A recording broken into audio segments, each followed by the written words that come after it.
Today is Wednesday, October 14th, 2020. Coming up on Roland Martin Unfiltered, Virginia has extended its voter registration deadline after the site went down yesterday on the last day. We'll tell you how long voters in Virginia can now register. Michigan is one of the battleground states in play. We'll talk to Detroit NAACP president about getting souls to the polls. Also, the Supreme Court allowed the Trump administration to end the census counting tomorrow. We will explain further. Brigham Young University in Idaho issued a warning about college students intentionally trying to contract COVID-19 to make money. And the Trump administration is embracing herd immunity. In other words, let coronavirus spread naturally. Really? 2 victims of sexual assault at Pace Academy, a prestigious school in Atlanta, have filed a lawsuit against the school. We'll get details about that from the attorney. And Ice Cube, the Trump folks say that Ice Cube partnered with them on Trump's platinum plan. Plus, today's Black Tech segment will show you smart T-shirts with scannable QR codes that take you to voter registration information. And the dog walking Central Park Karen has been charged with filing a false report. Turns out she called the police twice. And today's crazy-ass white person comes to us from Utah. Wait till you see this nut. It's time to bring the funk on Roland Martin Unfiltered. Let's go. He's got it. Whatever the biz, he's on it.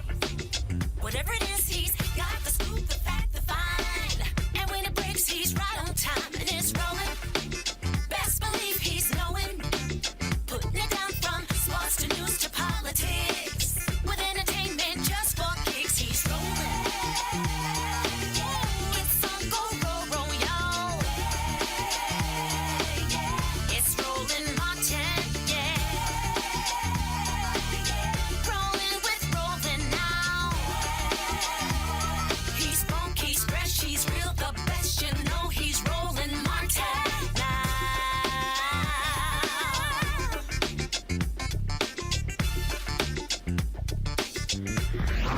Martin! A federal court has extended Virginia's voter registration deadline after an accidentally clipped fiber optic cable took down the Department of Elections website on Tuesday for hours on the final day of voter registration. Voters in Virginia will now be able to register until 11:59 p.m. on Thursday, in person or online. Joining us now is Judith Brown Diana. She's the executive director of the Advancement Project National Office. Judith, this obviously is a big deal here in terms of the decision made. We had the Lieutenant Governor Justin Fairfax on yesterday, and I'm still trying to understand how a power line is accidentally clipped on the last day of voter registration. But luckily, this ruling came down, and people will still be able to register. Yeah, I think this is important. Number one, it's important because people have 2 more days to register until tomorrow at midnight, which is important. Something similar happened in Virginia in 2016, where there was another lawsuit and they got another 36 hours, and over 25,000 people registered in that 36-hour window. So this is important. There's because the last thing we want to do is make it harder for people to register, right? But that's in Virginia. Right, and the governor and the lieutenant governor were actually on our side. But we had to go to court because they had to be ordered to actually extend the deadline. Unlike Florida, where we also had to sue. I think that was last week. We sued the state of Florida for a similar problem, where on the very last day, their site went down.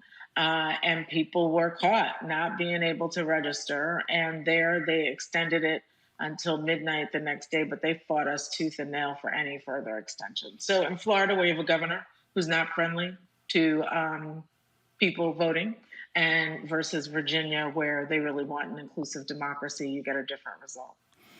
Look, one of the things that I'm constantly trying to do is to get people to connect the dots. The only reason this is being extended is because a federal judge made the decision. So if you don't vote for president and you don't vote for the Senate race, or if you do vote and you vote for the wrong folks, then that then determines who these federal judges are. In Texas, a federal judge ruled against the governor's decision to only limit each county to 1 mail drop box. that got appealed to the Fifth Circuit. A 3-judge panel, all Trump appointees, ruled in favor of the governor, overturning that decision. If you don't have federal judges who care about voting rights, you're not going to see these type of rulings.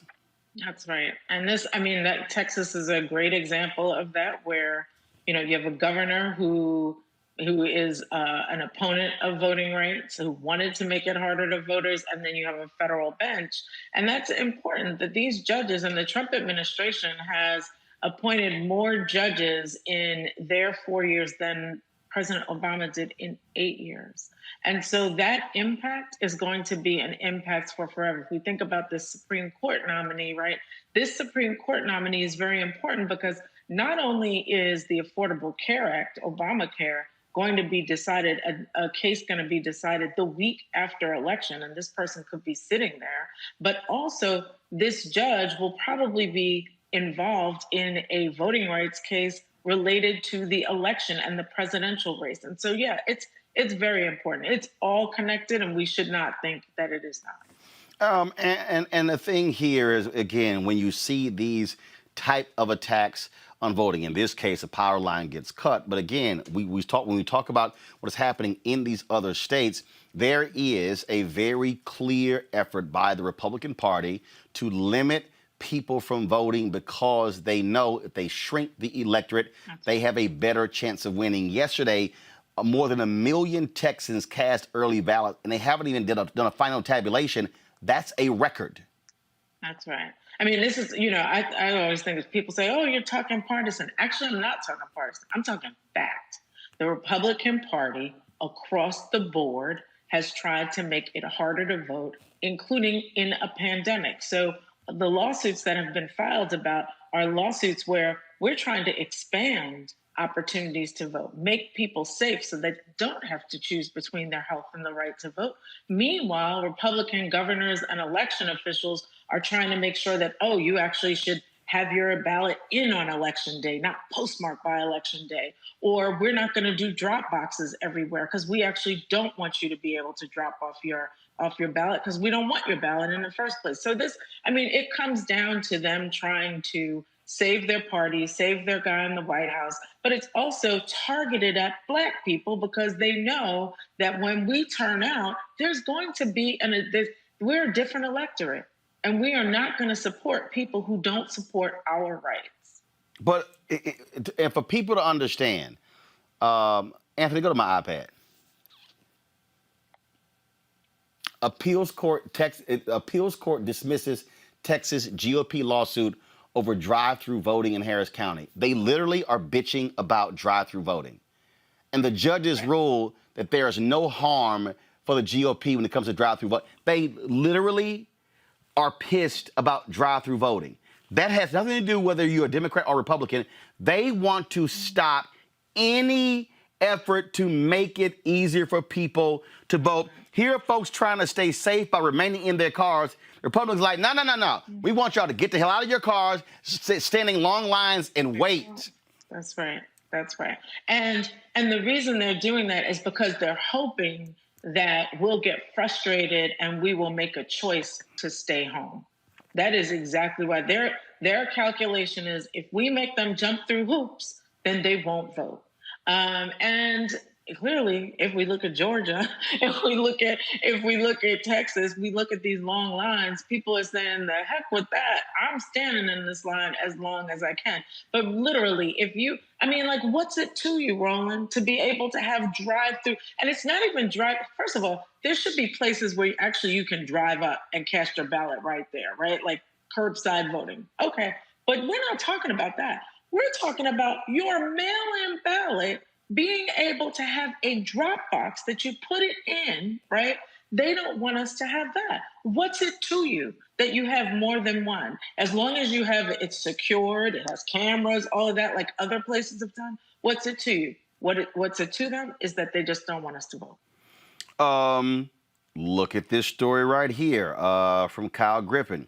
It's actually a piece, he tweeted this piece, I'm sorry, from the Washington Post.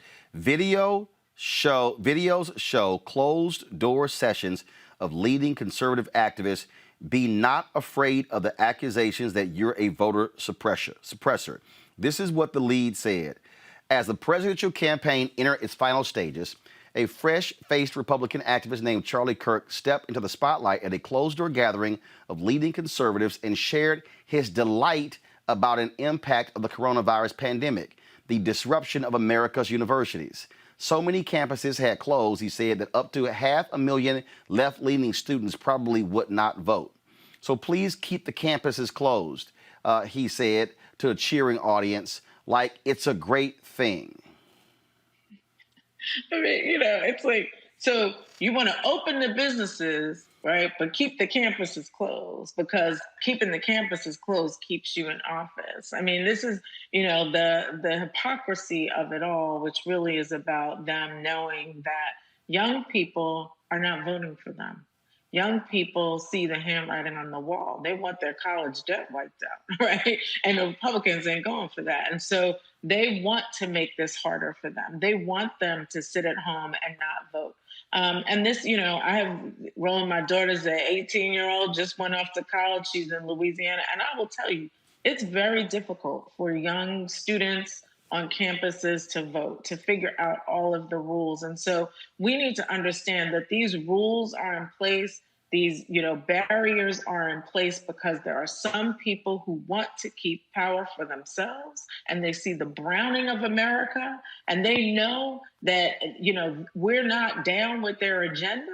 And so they're holding on to their power, and they're trying not to let go.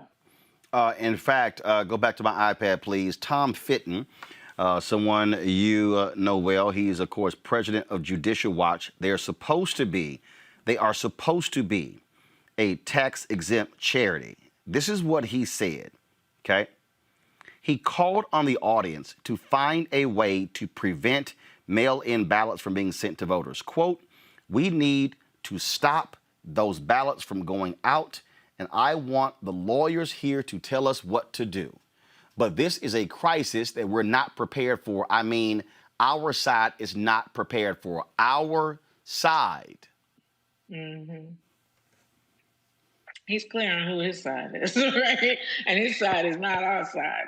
And he's clear, and that is the thing, is that the right is they're unabashedly, unapologetically all about their power, and they don't care who gets in the way. And they have these little, this is not the first time that we've heard these stories about these backroom meetings where they start to show their colors.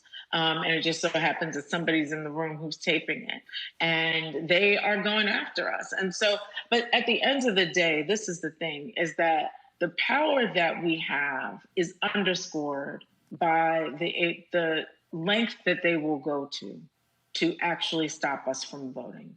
And they understand that people are not in favor of the things that are happening in this country, and that we're gonna go out and vote. And and that Black people in particular, we shouldn't have to go through all these hoops. We shouldn't have to jump over barriers, but we're gonna do it.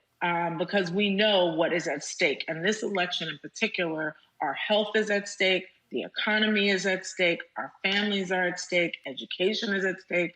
And so there's too much for us on this ballot to sit on the sidelines and let them win by putting up barriers. Again, not only that, so here you had Donald Trump bitching and moaning about ballot harvesting. But check this out. According to this Washington Post story, where they obtained videotapes from these conservative activists. Ralph Reed, Faith and Freedom Coalition, another tax-exempt group, supposed to be nonpartisan. This is what he says. And so our organization is going to be harvesting ballots in churches. We're going to be specifically going in not only to white evangelical churches, but into Hispanic and Asian churches and collecting those ballots. Mm-hmm. Right. I mean, it's okay for them to do it, right? Like even the thing in California where the GOP set up drop boxes, and put official on it, acting like it was really official, but it wasn't. All they're doing is they're doing the same harvesting thing. This is the thing. It's like they really cannot get their story straight, right? Because on the one hand, Trump is saying don't vote by mail. On the other hand, the party is saying vote by mail. Oh, but not you people. Don't you vote by mail. We meant these other people. And so this is, it's just showing their true colors and what they're about. And so, we've got to just be prepared to handle our business.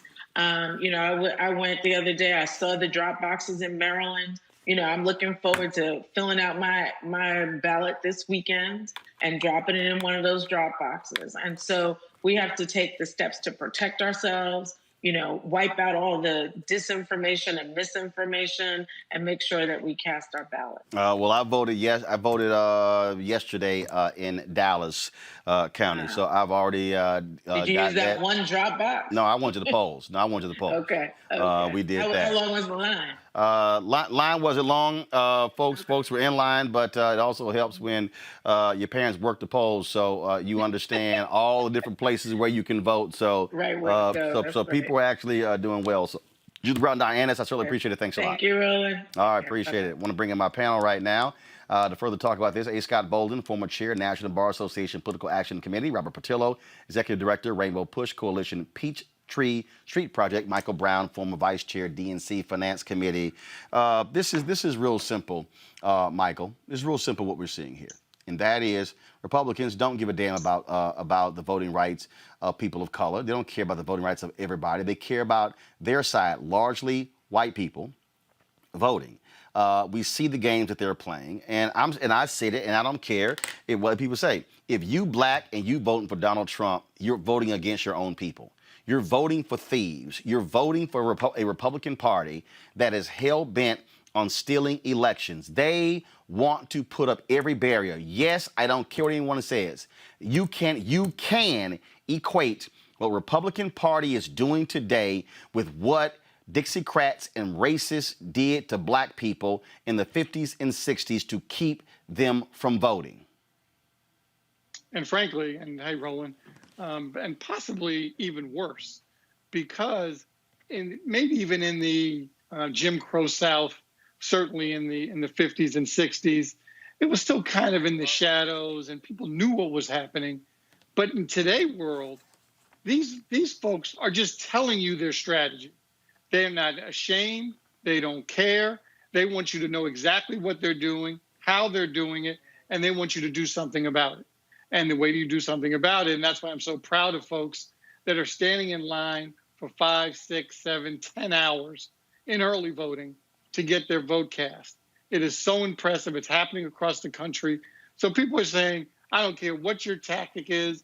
I don't care how you try to scare me, how you try to suppress my vote. I'm going to vote anyway. So I'm proud of folks. But until one of the remedies, and we all know the problems, but until we have a national election law, not state by state, where a certain governor, a certain county commissioner can change the rules, can remove boxes, until we have a national election day law, it's not these kind of problems are going to persist. And we have to deal with, obviously, the Voting Rights Act. They can't keep coming up, obviously, for renewal. They should be permanent. And until those kind of issues, and we have the tools in our toolbox, but it starts with voting, getting these people out, and putting new people in. Look, at the end of the day, Robert, what we are seeing here, and again, I'm going to say it, and I don't care what anybody out there says. If you are even remotely considering voting for any of these Republicans, you are voting for voter suppression. You are voting for a Kelly Loeffler in Georgia. You're voting for a Tom Tillis in North Carolina. You're voting for a John James in Michigan. You're voting for a Lindsey Graham in South Carolina. You're voting for a John Cornyn in Texas. You're voting for a Tommy Tuberville in Alabama. You're voting for a David Perdue in Georgia. You're voting for people who do not want to protect our elections, who do not want to reauthorize the Voting Rights Act. And when the Supreme Court next month takes up an Arizona case that could very well gut Section 2, you could have, here we are, 55 years after the Voting Rights Act, you could have the most important voting legislation in American history completely gutted and allowing Republican legislatures to embark on political gerrymandering because the Supreme Court had no guts to deal with that. And what that then does, it ensures that Republicans are going to have gerrymandered districts, which guarantees they will get reelected, which means that the voting rights of others are simply being ignored. This is no doubt. This is not even a partisan issue. It is as Judith said, it's a fact issue. To Judith's point, I think it's important to look at that point about demographics and the singularity that's coming in the near future, where America will become a majority-minority nation. The Republican Party has not won a national election in 16 years. They have won a grand total of one popular vote since 1988, which was in 2004. So they understand that a majority of American people are not with them. You very rarely see Republicans doing a voter registration drive or get out the vote initiative. There's always some question about how to limit and minimize and decrease the vote, whether it be voter ID that we've been fighting over for 20 years or reduction in the number of early voting days. In a state like Maryland, early voting starts on October 26th and ends on November the 2nd. We've been fighting for decades on this question of who will and will not have the ability to vote easily and effectively. As Reverend Jackson has said for decades, voter suppression is not about the all-out wholesale banning of individuals from voting. It's about skimming, about schemes that are put in place to minimize and to make it more difficult for certain populations which are antithetical to conservative movement to be able to exercise their franchise. So it's crucially important that we understand that this is what we saw in apartheid South Africa towards the end, where an entrenched racial entrenched empowered racial majority is headed to becoming a minority. So they entrenched themselves in the court system. They entrenched themselves in the rules. They rig the system so that they can still govern despite being the minority. They take the Tocqueville idea of the tyranny of the majority entirely too far, and we have to make sure that we are cognizant of this and prepared to fight back in every way necessary. Look, I'm just being clear. I don't care who you are. I don't care who you are. If you're looking on any of our streams on YouTube, Facebook, on Periscope, let's just be clear. The Republican Party wants to steal elections. When you sue, first of all, when the Republican governor says you can only have one mail drop box per county. We're talking about massive counties in Texas. Then when not only that, 3 years ago, the Republican legislature in Texas passed a law outlawing straight ticket voting because they said that they wanted people to really spend time thinking about their choices. No, that's not why they did it. They did it because they were getting their asses kicked in the major counties with straight ticket voting, like in 2018 when 18 black women became judges. That's why they did it. Then we see, of course, the decision, as I talked about, you suing when it comes to drive-through voting. What are they going to sue next? Where they make precautions for people who are elderly, where they actually go to the car as opposed to having them come in. They're going to make those folks get out with their walkers or get out with their scooters as well to come in and vote. I can go on and on and on across this country how Republicans consistently and often make it about voter suppression, and I don't care how many times Mellett comes on here and says, no, it's not official policy of the Republican Party. No. When Amendment 4 was passed in Florida, what did they do? Hell no, we're not going to let upwards of 1.4 million people get the right to vote back. Oh, no. They passed a law that said you got to pay all your fines and penalties, and then they sued them, went to the Supreme Court, and the state Supreme Court, to the federal courts, and allowed it to stand. They are going, and Scott, last point, and speak to this. This is about white fear. This is about white Republicans not wanting black people, Latino people, Asian people, the Native Americans to be able to be participants in this democracy. They are trying to guarantee, as long as they can, because they see what's coming, white rule in America. Under color of law. I mean, Michael talked about, during Reconstruction and back in the day, the most powerful part of all of this is, one, that these specious arguments that are being made to protect the vote are really suppressing the vote and doing under color of law. Thank goodness that we've got an independent judiciary, even in some of these red states, who have thrown this nonsense out. But it raises and begs another point, and Roland, you talk about this a lot, the importance of people not just voting at the top of the ballot, but down ballot at the state level and at the federal level, and being educated as a voter. Because you think about it, none of these voter suppression efforts, or most of them, could not play, whether it's gerrymandering or voter suppression, if the Republicans didn't control these state houses and these governorships. And so it's super important for the people who watch this show and for Black people to understand the importance of their vote, to understand the power of the census, and understand why their vote matters as who you elect as a prosecutor, who you elect in your state legislature. And so the work begins after November 3rd if Biden wins and the Democrats take back the Senate and the House. One, the work to undo all of these machinations that have undermined free and fair voting, but more importantly, to get Democrats elected at the state level as well as on the House and Senate side so that they can be protected despite who's in the White House. That's going to be a lot of work.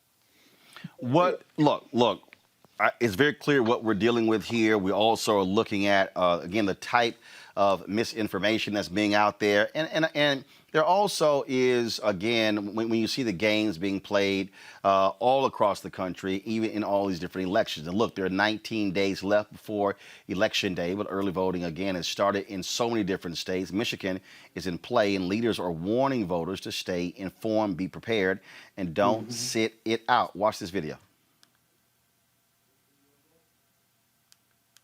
To vote or not to vote, we cannot debate. Submit your ballots, we cannot delay. Your health and your safety ought not be erased, but without your vote, you have no say. Your vote is your voice, your ballot, your choice. Submit in the mail or go to the clerk or vote in the booth. Just make sure you're heard. Don't listen to lies. Our people have died to give you the right we must exercise. First, equip yourself with the knowledge you need. Research the ballot. Share with family. Judicial, legislative, and executive. 3 different branches of the government, but all on the ballot, so check with it. Policies, rules, disaffecting our schools. Your vote is a tool for injustice to move.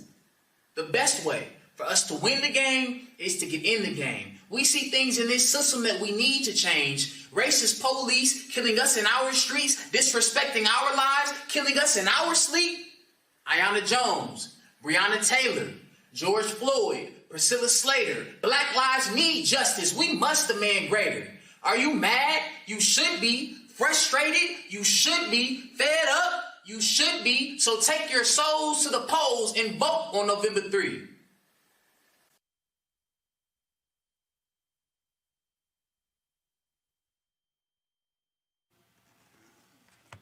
All right, joining us right now is the president of the Detroit NAACP, Wendell Anthony. Reverend Anthony, how you doing? Doing good, Roland. How you doing, man? I miss seeing your ascot. You just got on a regular TV. Well, you know, I was on the plane, so you know we had to sit in here. Look, you're gonna do branding of your show. That's what you got to do. So you know that's how it works. I understand. No problem, my brother. Let's talk about this particular campaign here. Obviously, it's about getting people focused on the election, whether it means going in person, that means whether it's early voting, whether it's also mail-in balloting. I was talking about what Republicans were doing in these other places, but the same thing happened there in Michigan, where voters went to the polls to say enough with gerrymandering. And what did the Republican legislature do to say, the hell with the voters? All right. Well, it's a critical situation, Roland, and I was listening to your guest prior to this segment, and you're absolutely correct. The bottom line is this: if our votes were not so important, they would not be doing the dirt that they are doing. In Michigan, I have received robocalls at my home discouraging me from voting, telling me that if I mail in my vote, then I could be subject to all my privacy stuff being taken away, my credit card information, et cetera. You have a cadre of people who are enlisted to do that. Donald Trump Jr. has indicated they're trying to enlist 50,000 people to come into urban areas and other communities to discourage people from voting. You just talked about the fact that the U.S. Postal Service, my man, has taken out machines and have tried to slow down and postpone the voting process between getting your absentee ballot applications and submitting them. That's why we're saying in Michigan, vote early and vote now. Don't wait. Take your stuff to the poll. What we have done is that we have 1,000 mailboxes relative to the drop boxes all around Michigan. We have several in the city of Detroit where people can take their ballots and put them into the box, and they can do it right now. We started early voting earlier this month. We started to educate and to mobilize folks. You just ran a video about Take Your Souls to the Polls program. We're doing that all over the state, and you've seen it in other parts of the country. We are not taking this for granted. I don't care what the polls say, Roland. I don't care how many points they say Biden and Harris are ahead. We cannot be bamboozled. We cannot be fooled by that. We don't want to be subject to the Hillary syndrome, taking this for granted. Everybody got to get in this game. Judges are on the line. Your freedom is on the line. Your right to choose is on the line. Your respect is on the line. The Supreme Court definitely is on the line. That's why they're trying to jam this woman on the court right now. And police reform is on the line. Our very lives are on the line. And I don't know about you, Roland, but I ain't going back to the plantation, brother. I've made up my mind. Before I be a slave, I'd be buried in my grave and going home to my Lord and be free. I'm not going back. I'm not going to accept second, third class citizenship. We fought too long, too hard, too deep, too much for us to turn back now. That's why it's important to get busy, get on it, and then not turn back. One of the things I do want to talk about, and again, this is part of the deal there. I've been looking at polling data, how tight the U.S. Senate race is there Yes. in Michigan. But here's what I find to be interesting. So John James, who comes from a prominent family there in Michigan, mom and dad are Democrats. Go to the page, please. This is his website. I guess John James doesn't want anybody to know that he's a black Republican. If you go on his website, he has Republican nowhere on the website. I understand that his commercials and billboards in Michigan, he doesn't even mention he's a Republican, and that he also, this is the same person who previously said that he supports Donald Trump 2,000%. Is John James playing the okie doke against black folks in Michigan? What's happening in your state? Well, I think he's really trying to manifest Ralph Allison's Invisible Man, but from a different perspective. We know who he is, and we know who he ain't. And he is not for African Americans to the degree that we need to have policies and programs that are structured to improve our quality of life. This cat has not done anything in Michigan or in Detroit that would elevate him to the position of senator. He has not been a block club captain. He's not been a precinct captain. He's not been a state rep or state senator. He's not been a congressperson. He ain't been a preacher or a teacher. He's been an Air Force helicopter pilot, and he's been blessed by a family that has been blessed by virtue of them getting opportunities that groups like the NAACP and the Urban League and others have pushed for to make black economic development some sort of equity in our nation, in our city, in our state. So he's been blessed like that.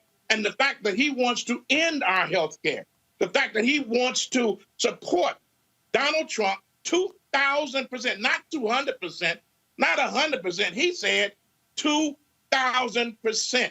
And the only reason he's not showing up with Trump now because he's reading the tea leaves, and it might not be in his advantage to hold on to the coattails of Donald Trump. But the reality is we cannot hold on to his coattails because he is not in the interest of our community. He's antithetical to what you and me and everybody in our community would need. He does not support the George Floyd Justice Bill. He does not support reform. He does not support the Supreme Court jurists being held over until after the election and the next president is elected, even though they did the dirt on Merrick Garland. He does not support what we support, Roland. You know the slang. Even though you might be the same skin, that don't make you my kin. Somebody said the other day that this was a historic election with this first African-American potentially to be a senator from the state of Michigan. Well, Clarence Thomas was somewhat historic, but his election or selection was horrific because his programs, his voting record has been devastating to our community. We already got a senator by the name of Tim Scott, down south from South Carolina. Look at his voting record. We don't need another Tim Scott. We need another Thurgood Marshall on the court, and we need another Kamala Harris in the Senate and Cory Booker. We don't need a John James, and that's not the NAACP talking because we don't endorse nobody. But you asked Reverend Wendell Anthony what he thought, Roland Martin. So that's Reverend Wendell Anthony talking relative to what we need to have going forward in the state of Michigan. This is, of course, again, when you start looking at how these races are going, I saw some polling showing that 17% of black men in Michigan are supporting James. What is, again, as somebody who's there, what is Senator Gary Peters doing to reach core voters to get black support? What is his agenda for black folks in Michigan? Well, I think that obviously he has to increase it. 17% is not a lot, but it's too high. There should not be 17% of us doing what we see relative to that poll. But I think black people, as you know, Roland, we who have not had the privilege of having too many representatives at the highest levels of office in this nation, we gravitate towards blackness. And what we think, just because this person comes out of our community, it might be in our interest. But we know that's not always the case. The bottom line is this. Gary Peters supports health care, the Affordable Care Act. He wants to keep your children on to your health care program through the age 26. The other people want to take them back to age 18.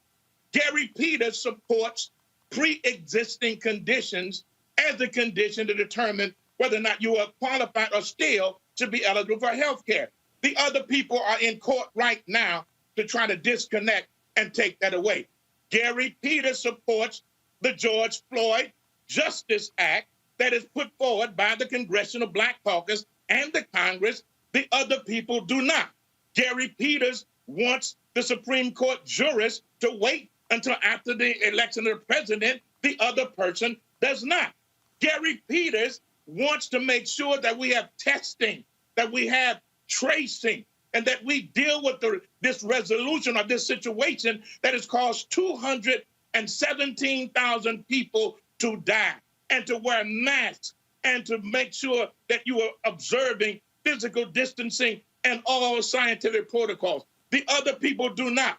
They are led by a person who does not want to wear a mask, who thinks it is a hoax, who does not pay the science, who wants you to drink Clorox and bleach, who does not think that he is spreading this virus with a super virus running around the country. And so when you look at the record, look at the policies, you have one person over here that is working in your interest, and you have another person over here that don't give a darn about you and your interest. So it's really clear what you're going to do when the vote comes to you. Reverend Wendell Anthony from Detroit, I certainly appreciate it, sir. Thank you so very much. I'm actually looking at putting together... Huh? Say it again? We finished already? Hold on, say it again? They talking... I said we finished already. Yeah, we finished? Yeah, you use all your time talking. I only got to ask 2 questions. I'm actually working on, guys, I got it. I'm actually working on putting together something. I'm trying to get to do a broadcast there in Detroit I actually reached out to the Peters folks, want to be able to interview him, talk about some policy issues, and so would love to. I'll hit you back on that. That's when I called you yesterday, looking to put that thing together, because I'm trying to do something in Mississippi, Atlanta, and also South Carolina. All right, bring that ascot when you come. Of course, I'll do that. You have the Gators to go with it. You know I do. Yeah, I know you do. Reverend Andy, thanks so much. I appreciate it. All right. Thanks, brother. All right. Let's go to, I'm going back to my panel. I got 3 black men on the panel today. I want to talk about this specifically. I see this polling data showing 17% for James black men in Michigan. I saw some data showing 14% for Tom Tillis in North Carolina. Today, folks, if y'all have that tweet, pull this tweet up. The black Republicans who are supporting Trump, they real excited and happy, putting out tweets saying that, essentially implying that Ice Cube is endorsing Trump's platinum plan. Go ahead and show this here. So Deontay Johnson, this is what he put out. So Ice Cube has officially given the Trump campaign permission to reveal that he has been helping us develop President Trump's groundbreaking Black Trump platform, the Platinum Plan. Leaders gonna lead, haters gonna hate. Thank you for leading. And he's quoting Katrina Pearson, who just one of the dumbest folks I've ever seen in my life. This is what she tweeted. Shout out to Ice Cube for his willingness to step up and work with real Donald Trump administration to help develop the Platinum Plan. And then, of course, it says, in case you missed it. Now, folks, do y'all have the Ice Cube tweet? Okay, go ahead and pull that up, please. This is what Ice Cube then put out. Facts, I put out the CWBA, which means Contract with Black America. Both parties contacted me. Dem said we'll address the CWBA after the election. Trump campaign made some adjustments to their plan after talking to us about the CWBA. He's getting lots of pushback, lots of criticism from black folks on social media, Robert. Your thoughts on this? On this here, I had Ice Cube on the show talking about his contract with Black America, but also I went through line by line. That Platinum Plan is more like the aluminum foil plan. Well, look, this is the thing. I actually am very glad that Ice Cube did this. I'm glad that people like him and Puff Daddy and Killer Mike have been preaching this ideology and thought pattern that we do need to be approaching both parties. There is no benefit of us being wed to one party without demanding that we have tangibles and deliverables from both sides. So if you talk to the Biden campaign and they said that they'll address it after the election, and you talk to the Trump campaign and they said we'll address it now, then by all means do exactly that. We do not have any eternal friends, no eternal enemies, only eternal interests. And if you look back through periods of time when African Americans advanced the most, it was periods of time when both parties were competing for our vote. So it takes someone like an Ice Cube with his credibility in the community to even be able to broach this plan. But I think it is important for us to make sure that we are on both sides of the aisle and working on both sides of the table, because we can not simply depend on one group with no competition to stand up for us. And look, Vice President Biden waited too long to address black men in this country. He's just now launching the barbershop series in the last couple of weeks. No. That's factually incorrect. This is I think the 5th week of the barbershop series. We've actually restreamed multiple conversations. So it did not launch in the last 2 weeks. It actually launched about 5 weeks ago. I said last few weeks, but to that point, we've been running for president for 2 years now. So we have to understand that if you're not going to actively campaign to the black men in this country, the way that the Trump campaign has worked to campaign to black men in this country, then you can't be surprised when we're seeing 14, 15, 17 points for Republicans around the nation. And I think that the most important thing is that regardless of who the president is, that we hold them accountable, whether it's the Biden Lift Every Voice plan or the Trump Platinum plan or the aluminum plan or whatever you want to call it, whatever the plan is, let's make sure we get those things done. But here's the deal, though, and Michael's real simple. I went through this, again, so-called Platinum Plan. It's a joke. The reality is this here. Donald Trump has in there, make Juneteenth a national holiday. That could have taken place this month. Yet Wisconsin Senator Ron Johnson was a lone person to block that from actually happening. Trump talked about making the anti-lynching bill federal law. That was blocked by Senator Rand Paul. Not one time did Donald Trump tweet or say a word about either one of those holidays. In there, Trump talked about, great health care. Donald Trump has been promising he has a health care plan before he ran for office. Here we are in October 2020, still have not seen a health care plan. Also, they keep touting this $500 billion. That's not $500 billion going to black businesses. That's $500 billion for the entire infrastructure program. That's not what it is. It's a BS plan. It's a joke. And so I don't know what they pulled from Ice Cube's contract with Black America, because I looked at both. I don't see any of it in their plan. And you're probably not going to, but I'm just so much largely disappointed with Ice Cube's stance on this to get used. Now, if he's getting used, that's one thing, and maybe he wasn't aware, not politically savvy enough. Okay, so we maybe give him benefit of the doubt. But if he was contacted by both parties, one party said, one organization said, you know what, let's just wait till after November 3rd. Let's more focus on getting folks out to the polls. We know how important this election is. You know where my heart is. Clearly, you see where my heart is. You see who I picked as my vice presidential nominee. So let's walk down that path. On the other hand, if he said, you know what, because they want to wait till November 3rd, I'm going to be with this guy, the guy that basically said your ancestors are from shithole countries, the same guy that said, you know what, my father and I are going to rent to people that look like you when we own particular buildings, or the Central Park Five. We can run down a litany of issues related to how racist this president is and how he supports white supremacy. Why would you want to either be used, unbeknownst to you possibly, or step up and say, I'm going to help him because he wanted to move before November 3rd? Either way, it's disappointing, and I hope he does get a lot of pushback. I'm not mad at him at all for his involvement. I'm glad that people in the entertainment world and sports are getting involved and understanding politics and wanting to make a difference. However, who you're making a difference with. And if you're standing with 45, you're standing with the wrong folks. The thing that jumps out at me here, Scott, on all of this, is that I absolutely agree folks should compete for your vote. I also am not delusional when it comes to what they are doing. To me, you have to look at the totality of an individual to say exactly what are they doing. So the Trump folks talk about, Trump keeps touting the First Step Act. Now, I think the Democratic Party has been grossly negligent in stating, well, if it wasn't for us, there would be no First Step Act. If it doesn't pass the House, there's no bill. If it's not improved in the Senate, it doesn't even get passed. And they basically let Trump run around saying they've done nothing on criminal justice reform and it only got done because of him. And that's simply a lie. But I think that, again, you must make folks address an agenda, but you also got to be honest about it being real. Again, I went through line by line that platinum plan. All the stuff Trump talked about, Trump could have done the last 3.5 years.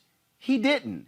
So please, by all means, explain to me how you're all of a sudden going to do something for black people in a second term that you did not bother to do in a first term. But you're absolutely right about that. But you see, this is the confusion of the black man, or some black men, if you will, that somehow that you think you can create leverage by releasing this information to both parties. You have to have two parties. There's only one party in the United States right now. That's the Democratic Party, like it or not. You may want someone to chase your vote. So what's the GOP? It's the party of Trump. It's a party of political gangsterism. It's a party that attacks our institutions, undermines our democracy, fails at us on our international diplomacy, supports Putin, and despite our scientists or despite our CIA. And so there's not a second party. That's a cult over there. And to think that somehow that you equate them into two parties and that whoever gets to you first you can release this and stand as a black man as if the GOP is a party that you can stand with equally on principle, despite your wealth and despite your success in this country, despite your activism for the communities of color, just falls flat. It is complete nonsense. And so if you want to compete and you want leverage, then have those two parties and have that healthy debate. That's not a party. And notice that I didn't say anything about racism. I'm talking about their attack and undermining this country and democracy. And so I think it's a failed opportunity. I'm not impressed with him releasing this to the GOP. He thinks that's leverage, right? That's dumb. It's just pure nonsense. Again, so here's the deal. Factually, Ice Cube, Robert, did not endorse Donald Trump. Didn't say anything along those lines. He simply said, and he said this when he came on the show, he has a contract with Black America that he wants all political leaders to look at and get behind. Absolutely. And to that point about what Donald Trump hasn't done in the first 3 years of his administration, you can make the exact same argument for Biden that he has his Lift Every Voice plan, but where was that during the 8 years of Obama? Where was that in the other 47 years that he was in the Senate? When was he this tireless advocate for the community? I do think that Ice Cube is correct in not endorsing, staying neutral, having one singular message, which is that I have a contract with Black America. So hold up. Are you saying that Obama Biden did not have any plan or did anything for Black people? No, that's not what I'm saying. But you said where was this in the 8 years when he was vice president to Obama? Well, he was the vice president to Obama. Obama called all the shots. If you're the number two, you're not the number one.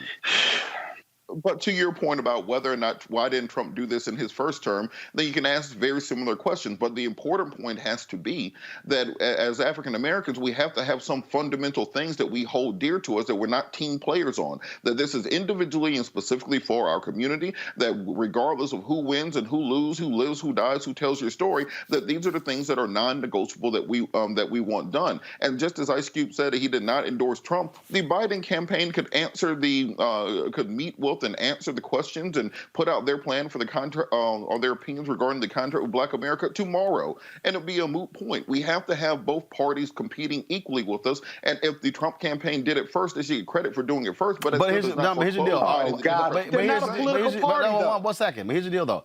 Are they actually competing equally? Exactly. I mean, no, seriously, are they? Are they actually competing equally?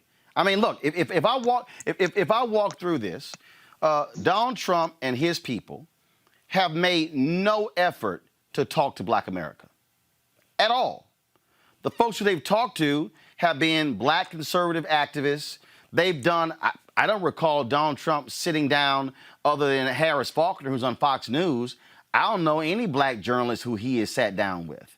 I don't know who they've actually talked to. When they released their platinum plan, Michael, I reached out to two campaign officials saying, y'all releasing it? Who's available to come on? No response whatsoever. You go through this whole deal and you say, okay, we can walk through this. They tout the First Step Act, but this is the same guy who said we're not going to have police consent decrees. This is the same guy who loves and embraces law enforcement and then goes to Kenosha, Wisconsin, doesn't meet with Jacob Blake's family, doesn't meet with the community. He literally has a law enforcement roundtable. So again, that's on that particular issue. We can then talk about economics. All right, okay, if we really want to go there, how many Black businesses have we lost due to coronavirus? But even before that, they touted all of these black businesses being started. When there were 1.9 million Black-owned businesses, folks, 5 years ago, those businesses were doing an average revenue of $110,000. When we got 2.6 million Black-owned businesses, which meant 700,000 more, they were doing an average revenue of $54,000. When we had 1.9 million Black-owned businesses, 1.8 million only had one employee, sole proprietorship. When we had 2.6 million Black-owned businesses, 2.5 million only had one employee. So the reality is the capacity, Michael, didn't increase. Okay, the revenue didn't increase. None of that increased. So when the Trump folks say, oh, we did all of this, no, you didn't. So I'm just stating, and not only that, please show me the Trump federal housing plan. No, I haven't seen it. All I know is him telling white women, we ain't gonna have low-income housing in your suburban neighborhoods. And so we're gonna save you. And so again, I'm just walking through, and so it's the piece is I judge a person in power differently than I do somebody who's trying to get in power. And so when I looked at the plan, that's why I call it the aluminum foil plan. Michael, go ahead. And frankly, he's a pro at trying to manipulate and use folks. He's done a good job at it. And what he does is, and then he hopes that people obviously are watching the news or TV or online, and that they see, oh my goodness, look what 45 has done. He released a black person from prison. Oh my goodness, he did this with Ice Cube. And so he hopes, because he doesn't really care, because if you really want to look at the 150 some odd, I forget what it is, Roland and Scott, 150 some odd federal judges he's appointed. Mm-hmm. No. He's appointed a total of 218. 218. 218, one black. So you gotta break down. Was he breathing? You gotta break down. Remember, your district judges, your appellate judges, your circuit judges, 3 different levels there. And so again, I think out of the 218, one African American, which is a disgrace. And so because of that, he's going to try to highlight other things where he thinks that, oh my goodness, the black community is going to love me for this, but I really don't care about the black community. I just want to say that I do. And that some, I hate to say it, some folks think, oh my goodness, he really does care. And he doesn't, just like some of the folks that from his so-called base, he said whatever to them, and the same thing occurs. Oh my goodness, he loves us. He doesn't care about you. Right. He just wants to try to get you either to vote for him or not vote for him. Either way, he takes it as a vote for him, and that's how he tries to use his strategies. So Michael and Roland, this is another thing he does. So he'll do the platinum plan.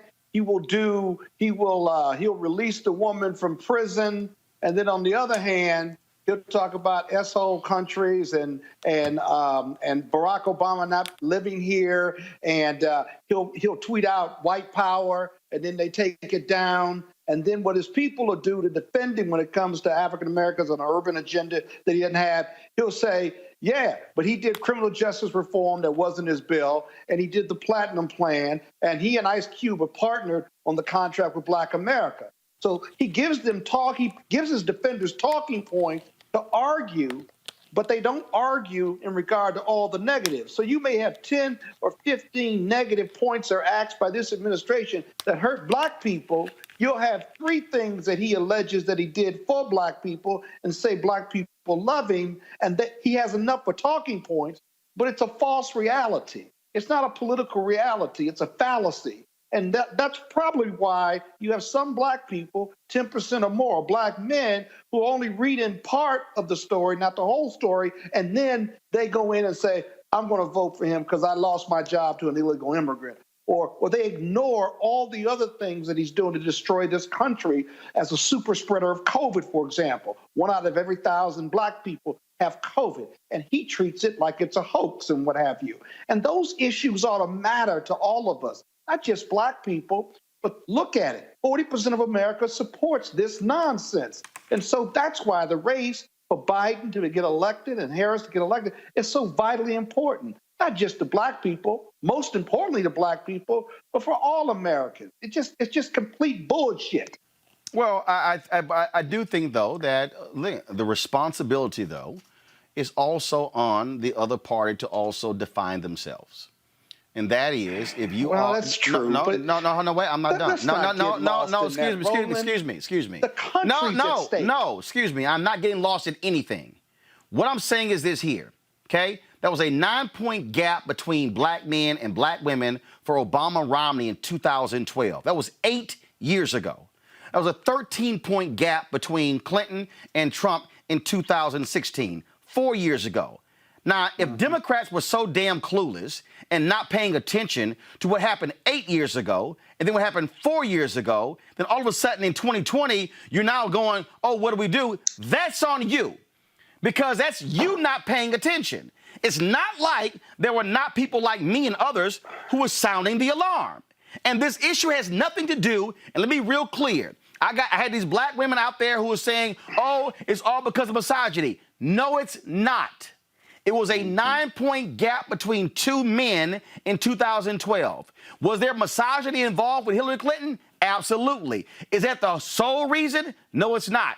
Is Kamala Harris the sole reason in 2020? No, it's not. What I'm saying is, if you are going to be a party and you see there's a problem, then you want to create the kinds of messages that to actually counter the narrative that you aren't doing anything, which means the onus is on. I'm not. No, hell no. No. What you're doing right there is making the same damn mistake that black. No. What you no. This is the lane. No, Scott. This is what happens. No, Scott. Here's what happens. This is a mistake. This is a mistake. Whenever somebody don't want to deal with the problem at hand, they use the phrase, we got bigger issues. What I'm saying, we got 20 days. We can't deal with that. No, you lying. You lying. I had Terrence. Scott, listen. This is the piece that you're, again, missing. Stop going for, we got bigger problems. I just laid out to you, your bigger problem is this here. If you don't address it, you might lose the Michigan Senate seat and may not control the damn Senate. So guess what? You might want to address this. Cal Cunningham may not win North Carolina. Their strategy, they need for pick up a forward. Doug Jones. Here's the deal. They know Jones is going to lose in Alabama. He's down 12. Tommy Tuberville, who's an idiot. Guess what? If you lose Peters, now you got to pick up 5. So what I'm arguing to you is, and what I'm saying is, what is the issue here is not Biden-Harris. What the issue is, there is a belief among a percentage of black men, and let's be clear, the majority of black men, a supermajority, are voting for Biden-Harris. But if you see there's 15 to 20% who don't think you're addressing their issues, who don't think you're speaking to them, you cannot write the 20% off. What you better do is appeal to them, because if you don't in 2020, it might be 25% in 2024. And so okay, dude, you can sit here. I don't disagree with you. What I'm saying is, don't use the phrase, we got bigger problems. No, your big problem is you keep saying we got to take Trump out. You take Trump out by going after every single vote. That's why I'm saying, but Democrats have been burying their heads in the sand. And overall, let me be clear, what they have been doing is, again, you make it easy for your opponent when you, first of all, let them control the narrative. 2, when you also, on your end, don't actually deliver what you said you were going to deliver. And more importantly, you don't listen to the black people who've been trying to tell you, because you keep only talking to white political consultants. And when you have a changing, demographic, Michael, when you have a changing demographic, you might want to listen to the people who got their ears to the ground, as opposed to those who got their heads stuck in these iPads and all they're looking at is the data. No, you better listen to the ground. I agree with you, but you ain't have to yell at me. Well, you shouldn't. Don't use any nonsense. You say you ain't got to yell. Don't use any nonsense. Yeah. And Roland, the truth is, this is an issue that for Democrats is a very easy solution. If you have an issue with the fact that Ice Cube met with the Trump campaign, then just tweet out today, we're going to meet with Ice Cube tomorrow, and we fully accept and sign on to the contract with Black America. You can get that done in the next 30 seconds. It shouldn't be that difficult. Even right now, we still have had an issue of trying to get Joe Biden and Kamala Harris on black radio around the country, to sit down with black newspapers around the country, to do black media around the country. So you cannot not sign on to the contract contract with Black America and say we're going to do it after the campaign, not be on Black media. It's one thing to sit down with Cardi B and Lizzo, but to sit down with Black journalists around the country on a consistent basis and you have an opportunity to talk to local media, have a direct plan for Black men that is not wrapped around. I think they did a commercial of a freestyle battle between some MCs. Talk to me the exact same way you talk to anyone else on policy issues. So when you don't do those things, you don't put that footwork in, and now we're 20 days from the election, you can't be mad at the result that you get because you've had 2 years to prepare for this.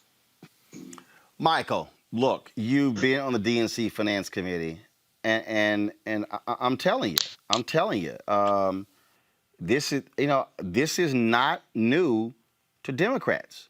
They can't act like, whoa, what happened here? Tom Perez has known this since 2016. It's interesting. Every time we have this kind of conversation, essentially can happen, obviously, on November 4th, depending on what the results are. But the campaign is doing heavy outreach to every single constituency group that you can imagine. It doesn't mean, keep in mind, just because you do reach out to a particular constituency group doesn't mean you're going to win them. It means you can do better. It means you can chip away. What you want to do is obviously have as big a tent as possible. Has the campaign, has the DNC for years maybe not done as well as they should have with particular segments of particular constituency groups? Absolutely. But Michael, where are the assets? Where's the collateral? What I'm saying is, where are the viral videos? Where are the graphics? Where are the things that you can drop on Instagram? You could drop on Twitter. You could drop on Facebook. The information that look, here's the deal. Okay, this is real simple. You don't tell somebody, go to joebiden.com. Okay? When you hear the phrase low information voters or you hear disaffected voters, that's people, a disaffected voter means somebody who ain't watching cable news. They're not watching broadcast news. They're not immersed in this. They're not necessarily even watching this show. What I'm arguing is you've got to create the messaging, the simple messaging where Republicans are genius. And I have said this my entire life. Republicans are genius at bumper sticker slogans. They are geniuses at simple. The reason the Lincoln Project, this is a perfect example. I saw some Democrat complaining, calling the Lincoln Project grifters. I said, dude, versus you complaining about them, you should be studying them. They understand messaging. I've always said this. Republicans know how to message short, clear, concise. Democrats want to give you a white paper, a thesis. They want to give you 5 paragraphs, but the Republican gave you a bumper sticker. And so what I'm simply saying, and I'm not saying, let me be real clear, I'm not saying that Black men can't understand deep, complex issues. What I am saying is not even just for Black men. There were 91 million people who did not vote in 2016. 75 million poor people in the nation, mostly in the South, who did not vote. What I'm saying is, and Reverend Barber's been talking about this as well, if you also go hard at them, man, that flips the election. And you talk about a landslide, that changes the game. Go ahead. And those assets you're talking about, and you're exactly right, and the party hasn't done as well as it should have, leading up to GOTV, get out the vote. That's when you'll see the assets. And I don't think the assets should just be used during GOTV. Precisely. You should be engaging people all the way through. They should have been on this after 16. It should have been a clearly defined, funded, targeted program. So when you saw it, then GOTV is much easier. Right. Now these assets come out at the end saying we need to get folks to the polls rather than engaging with them for the last 2 years. You're exactly right. That's all I'm saying. But what if they didn't have the money during those 4 years because they lost the election? Where does that money come from? Because that's the response you get from Perez and his team. Hold on. I give you your answer. What you do is you pull the data out and then you go to key funders and donors and you say, look, if we don't fix this problem, we're going to have a bigger problem come 2020. Later. And so we're looking to create a $3 million, $5 million a year program specifically targeting this group so we know. And here's the deal. Let's be real clear, Scott. The Trump campaign said this. The White House said this in 2018. We think we can get 20% of black men. So it ain't like you didn't know what your opponent was trying to do. Right. They said, this the play we running. Now you shot with running the play. I'm telling you, Robert, you absolutely right. If you listen to the ground, hey, common sense is common sense. You can say Ice Cube, and I'm just say this here. Folk can say Ice Cube don't mean nothing. You ain't got to meet with Ice Cube. Numbers are numbers. A meeting is a meeting. Look, it's politics. You know what you got to do. And you don't give your opponent an upper hand with a demo that you're already weak in. Robert, go ahead.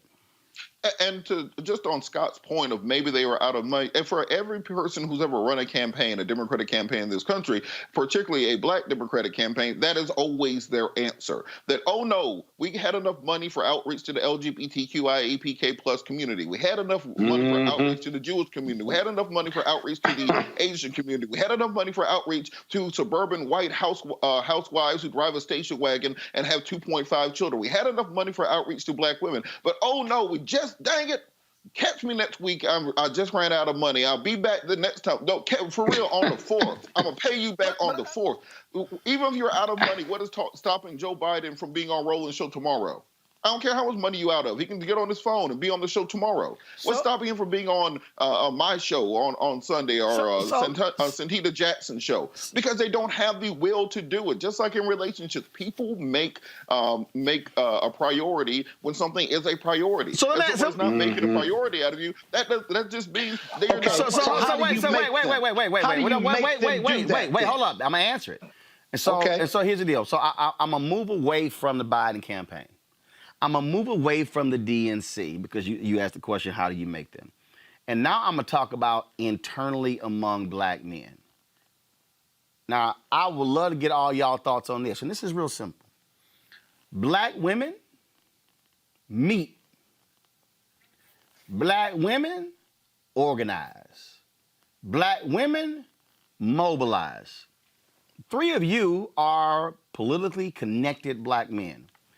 Do y'all know of any entity out there that's actually bringing these black men together? It's a group of black women, damn near 1,000. Dog, they do a conference call every Sunday night. Are y'all aware of anything like that with black men? So that's black men organizing themselves. Anybody?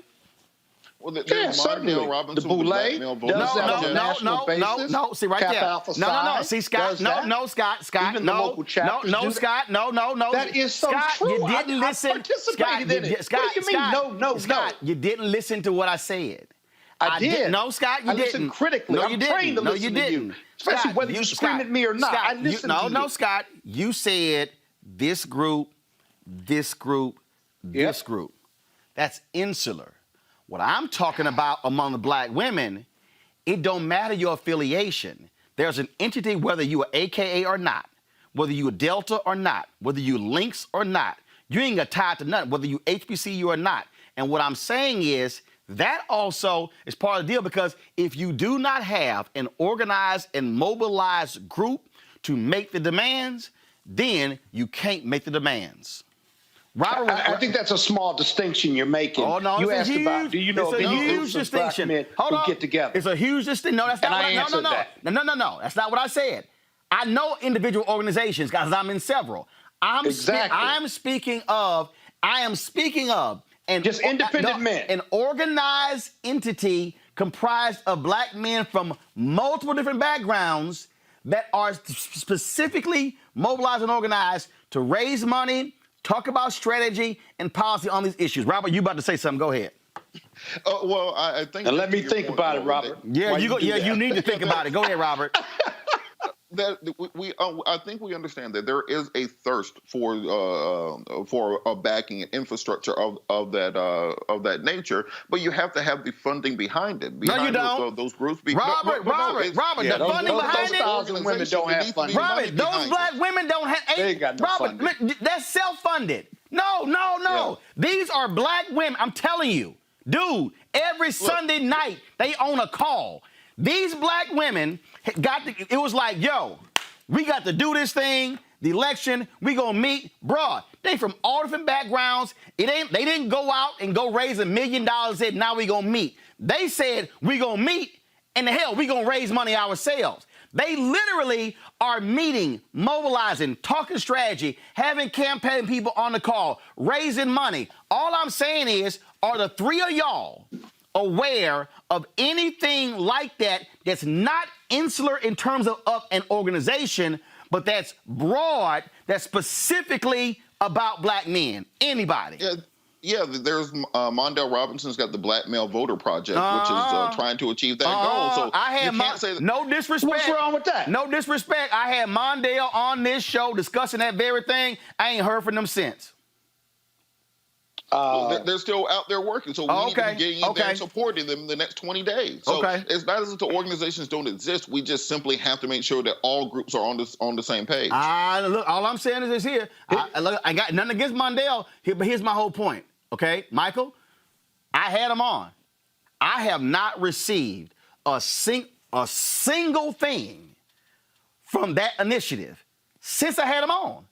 I got respect for him. I don't know what they doing. I'm just simply saying where you at. So, Michael, what I'm describing, Michael, that black women are doing right now, do you know of anything like that the black men are doing? Not as sophisticated as you just articulated, no. Scott.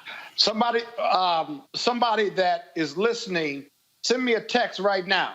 Or, the answer is no. Media. Send me a text right now. So basically, Michael was the only one who answered the question by saying, "No, hell no, I don't know. It exists." Because you're too narrow in your description. Matter of fact, I'm the not fraternities narrow. and the Boulay and other organized groups are doing that at the local level. And that's just your scenario. Scott, that's where you're missing it. Say, we don't know. Scott, that's where you're missing it. You say I'm narrow. Actually, what I described is broad.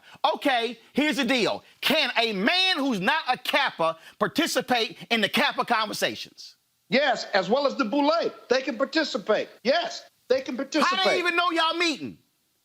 Because we give them notice and stuff. They're on the email track for political action. We don't keep people out of those conversations. I'm not talking about meetings. I'm talking about conversation. This is why the phrase was created. Your scenario is whack. This is why your scenario is whack. Really? Let's move on to another subject. Okay, now hold on. So when was y'all last? I'd like to move on to another subject. When was the last public Kappa conversation about black men in politics? When was it?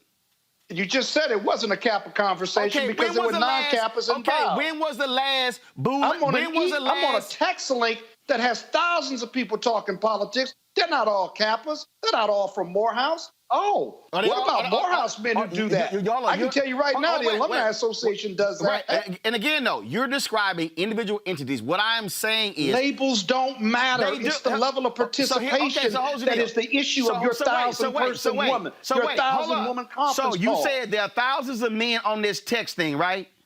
Yeah, absolutely. So are these talking politics?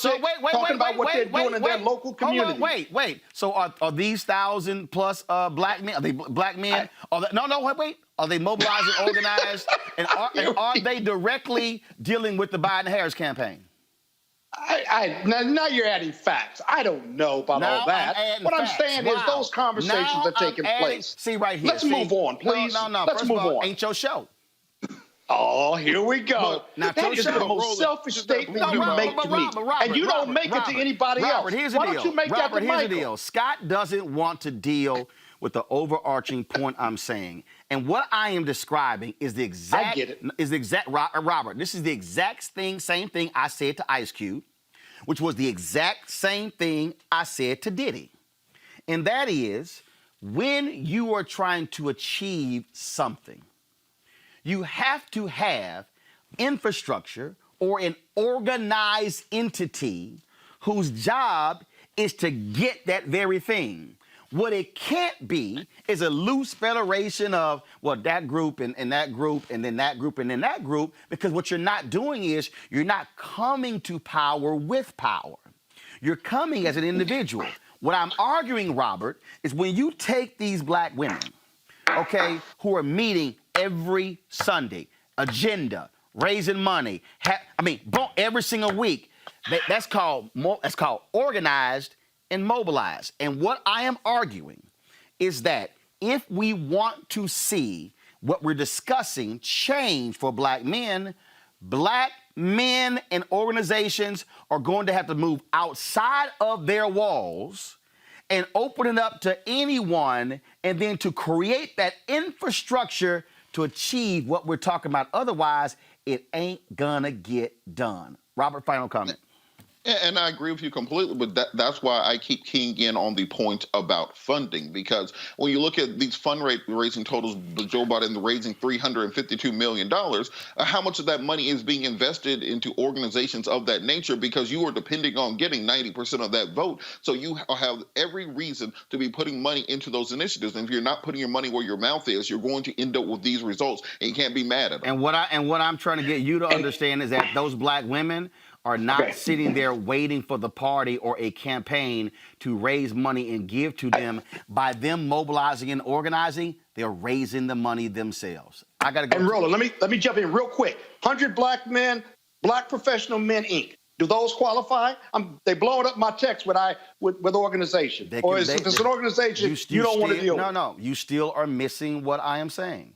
I know. They're not connected by any entity. And the point is, if they are not connected, then they are not then coming with a group of people speaking as a collective. And if you speak as a collective, you're likely to actually get a response. Got to go to a break. When we come back, more on Roland Martin Unfiltered in a moment.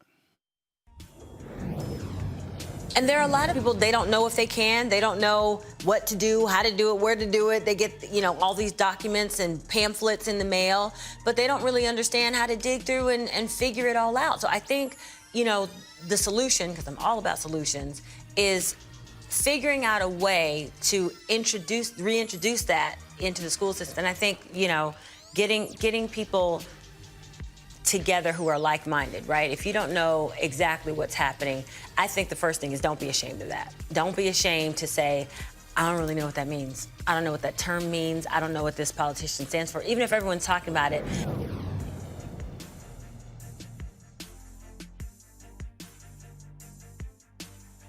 Hi, everybody. This is Jonathan Nelson. Hi, this is Cheryl Lee Ralph, and you are watching Roland Martin, Unfiltered. I mean, could it be any other way? Really? It's Roland Martin.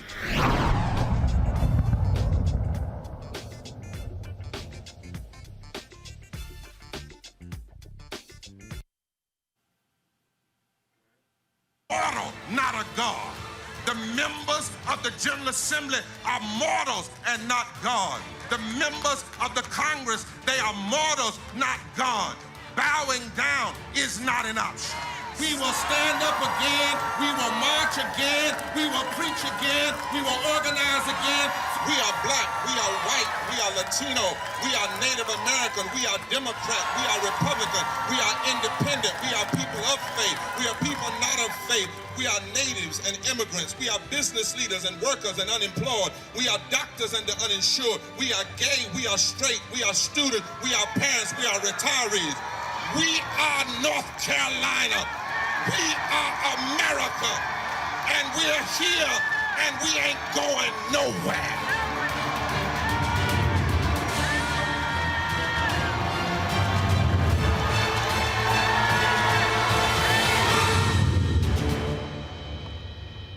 That was my man, Reverend Dr. William J. Barber, and the Poor People's Campaign. Please support what they are doing. 2 former students are suing a prestigious private school in Atlanta over sexual assault. Pace Academy did not protect the students who were sexually assaulted on campus by another student 3 years ago, according to a lawsuit. The assailant was later convicted for the assaults. The victims have filed lawsuits against the academy including the headmasters, deans, and counselors. Joining me now is Atlanta attorney Tricia C.K. Hoffler, president. Also, she's president of the National Bar Association. So, Tricia, tell us about this case here. So what really happened here at this prestigious school? Well, first of all, it's so good to be on your show again, Roland. Well, what happened basically is there were two students, and we have to call them Jane Does because they were underage at the time that it happened. They were Jane Doe 1, who's my client. She had been at Pace Academy since the 3rd grade. She was sexually violated by a student, a football player, not once, not twice, but 3 times. And the first time it happened, she tried to report it to a teacher who basically blew her off. The second time it happened, she just basically recoiled and didn't report it. And the third time it happened, she collapsed and was sobbing hysterically, called her mom, reported it to the teachers, and her mother called the police and an investigation ensued. From that, the assailant, they did a little investigation at the school and they brought him back on campus. Now, her mother took her out of the school, took her out of Pace Academy, even though she had been there since 3rd grade, even though she had been an ambassador of the school, even though she had been a great student, a great athlete, contributed a lot, and even though Pace was like her second home, when the school failed to protect her child and decided to bring the assailant back on campus and let him continue to play football and put profits before the children, her mother said, no, no, no, no. She immediately took her child out, put her in another school. And as you can well imagine, when behavior like that is unchecked, within 6 months, he sexually violated another student. And I represent both of those young ladies who are now in college in their lawsuit, and they're Jane Doe 1 and Jane Doe 2. So that's what happened. How is the school responding? Well, they're not taking responsibility. That's how they're responding. They're failing to take responsibility, failing to recognize. First of all, they didn't believe Jane Doe 1. And they brought this student back into the place, actually to the detriment of all the students. And he did it again. So they didn't take responsibility. The board of directors, along with the administration and the management, made a decision to bring that student back, even though it was reported there was a police investigation. They made that decision. So they did not take responsibility. They did not care about the welfare of a child. And this is a private school, a very prestigious private school that is supposed to have a very, very secure, safe environment for the students. But they did everything the wrong way. Everything. They didn't protect her. They betrayed her. They turned their backs on her. And they took the side of the football player, who, by the way, had just started at the school. And that's why I said putting profits before the children, because as a football player, he brought some notoriety to the team and all of that. And so they just decided they were going to side with him. There was a criminal conviction. He was tried in juvenile court, and there was conviction for Jane Doe number 1, and then he pled for Jane Doe number 2, and the way that he pled was tantamount to a conviction. So this is very, very, very serious. They didn't take them seriously, and by the way, these are 2 young Black girls. Were police involved? Was law enforcement ever involved in this? Yes, law enforcement was involved. The 3rd assault that took place, the young girl, when she collapsed and was crying hysterically, she called her mother. Her mother took matters into her own hands and called the police, and a police investigation took place. And all of that, the police investigation, all the evidence that was assembled, was presented in the criminal proceeding where he was convicted. Wow. So you filed a lawsuit in civil. What is the next step? The next step is just we're going to litigate the heck out of this case.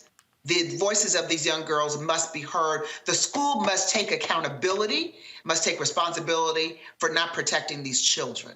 Because when those parents sent their daughters to that school every single day, when they supposedly have cameras everywhere, by the way, no cameras allegedly captured any of this, cameras everywhere in this environment, they expected that their children would be protected. And they expected that if there's something happened to their child, a teacher wouldn't blow them off. And more importantly, when the child did report it and when there was police involved, they expected that the school would take appropriate measures. Believe that child because there was enough evidence to support it. It should not have taken a full-blown criminal case to convict him for them to decide they're going to take it seriously.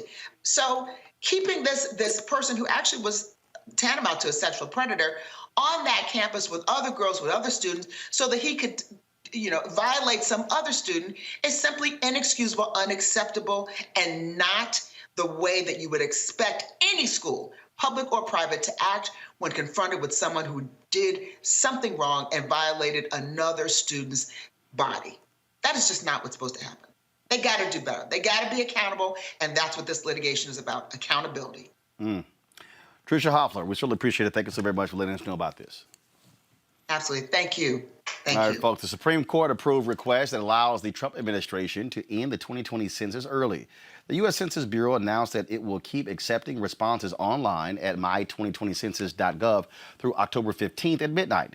The Bureau has also set October 15th as the postmark deadline for paper forms, as well as the end date for collecting phone responses and door knocking at unresponsive households. For those people who don't think that elections matter, they do. And so please, folks, fill out that census. Now, what's also happening, though, there are several members of Congress. Remember, Congress has the authority to determine how long the census goes. They are looking at a bipartisan bill to actually fix this issue. We'll see what happens with that. Brigham Young University, Idaho warns about accounts of college students who are trying to contract COVID-19 in order to make money by donating plasma with antibodies. University officials previously cautioned last month that if there is a continued surge in coronavirus cases, the university may switch to fully online learning. Brigham Young University, Idaho has 109 confirmed COVID-19 cases among students and 22 cases among employees. Speaking of coronavirus, the White House has been open to a group of doctors who are advocating for the herd immunity approach to the coronavirus pandemic.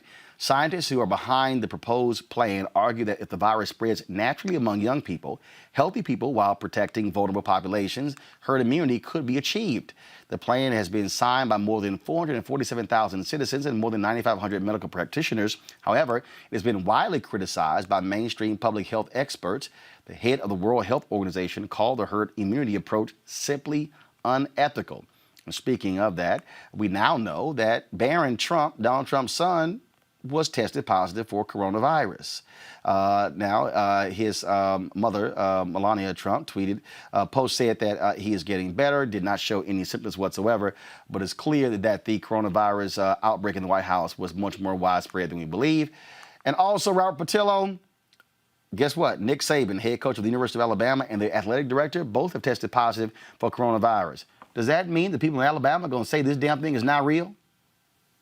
Well, more importantly, Georgia plays Alabama coming up, so they better not, one, try to move the game. But look, if Coach Saban can't be there and the Dogs win, that's on you. Survival of the fittest, I think. But back to the concept of herd immunity, that's got to be the stupidest, dumbest, most no medical professional, no actual immunologist or public health official has said anything about herd immunity for a reason. That even if you have 1% mortality rates, with 300 million people in this country, if you simply said, let the virus run wild, you're talking about sacrificing millions of people just so you don't have to wear a mask. And to say that that's unethical, that's unconscionable. And anybody who would suggest that, I think you have to check their belief system at the door. Last week at the Rainbow Push Coalition 21st Annual Creating Opportunities Conference, we had our public health town hall with regards to the African American community with Dr. Fauci, Dr. Deborah Verholden, Dr. Leon McDougall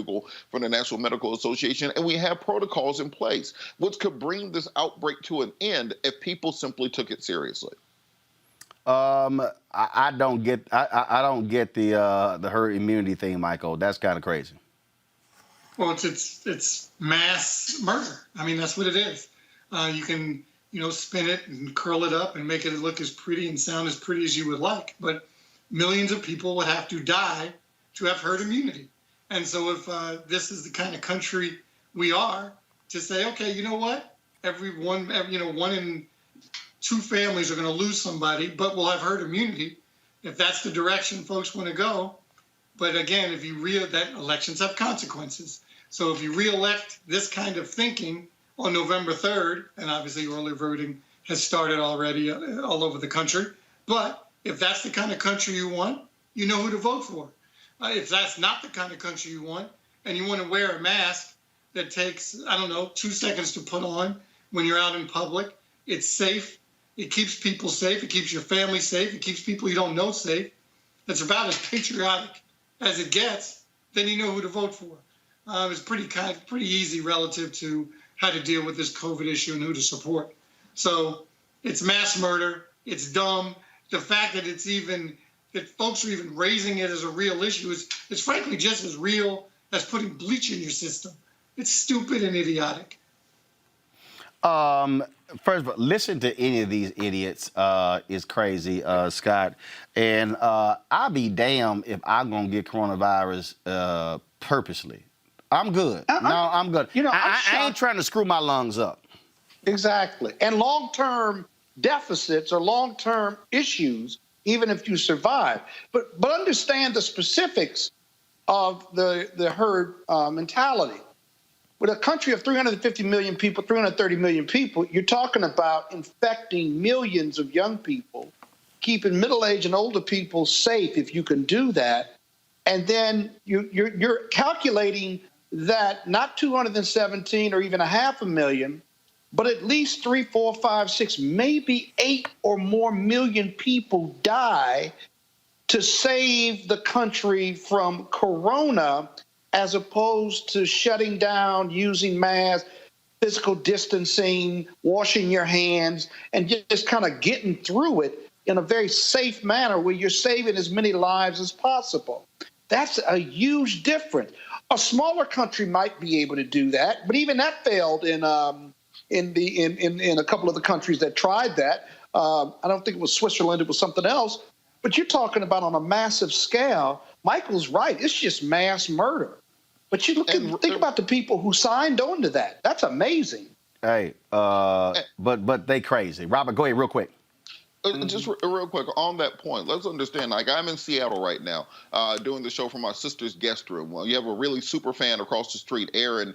We saw them walking this morning. His wife had her Rolling Martin Unfiltered shirt on. That's what I'm saying. Recognized me while I was walking out here in Olympia, Washington. But we have all adapted to coronavirus. We all understand that instead of being in the studio in D.C., we can do it from our laptop anywhere in the world. So how is the idea of infecting hundreds of millions of people with a deadly pandemic and hoping that it only takes out 1 to 2% of them a better idea than simply adapting to it as everyone else? And notice the people who are proponents of herd immunity, like President Trump and Rand Paul and Ted Cruz and Chris Christie, the minute that they get it, they don't do herd immunity. They get state-of-the-art experimental treatments that can cure you in 3 days. The rest of us just have to die.